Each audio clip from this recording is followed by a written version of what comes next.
भवनवा के भाग जागल हो ललना लाल हुई है फुलवा के दीपक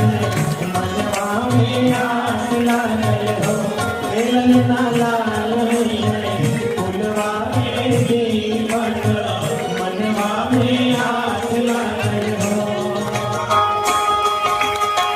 जुग जुग जिया सुन लगाना भवनवा के भाग जागल हो ललना लाल हुई है फुलवा के दीपक मनवा में आस लागल हो ललना लाल हुई है फुलवा के दीपक मनवा में आस लागल हो